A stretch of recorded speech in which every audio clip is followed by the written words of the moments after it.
A new tiny home village in the San Fernando Valley will help get dozens of unsheltered people off the street. CBS 2's Joy Benedict is live at the Tarzana cabin community, where a group of city and state leaders spent the night. Joy.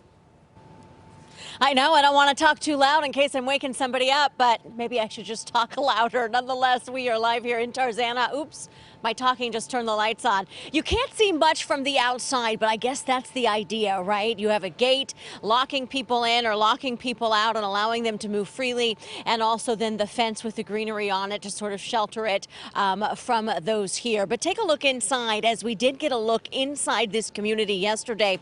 It's in the San Fernando Valley, obviously. It's a plan to get 150 unhoused people off the streets. We got a tour of the Tarzana cabin community yesterday. There are 76 units in here, and guests share about 10 bathrooms. Each home is 64 square feet in size with 2 beds and air conditioning. Several local leaders and a small group of individuals spent the night there last night. I'm probably waking them up right now. The cabins are meant to restore hope and help people transition into permanent housing.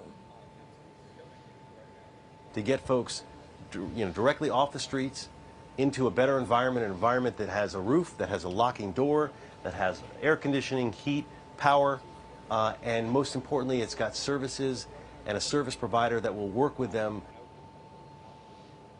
Now, the unhoused neighbors will be moving in later on this week. Let's head over to Venice, too, as we've been talking a lot about their homeless community. It's a different approach over there, as the city is renting out existing vacant apartments and even acquiring a hotel to try and get the homeless on the boardwalk a permanent solution now. And efforts have begun. So far, almost 3 dozen unhoused people have been given a roof over their heads, but there's about 200 living in that particular area. It's part of an initiative put in place by LA City Councilman Mike Bonin after local residents had simply had enough. The crisis in Venice is also the center of a political battle between Bonin, along with homeless advocates, and LA County Sheriff, who wants the encampment cleared by July 4th.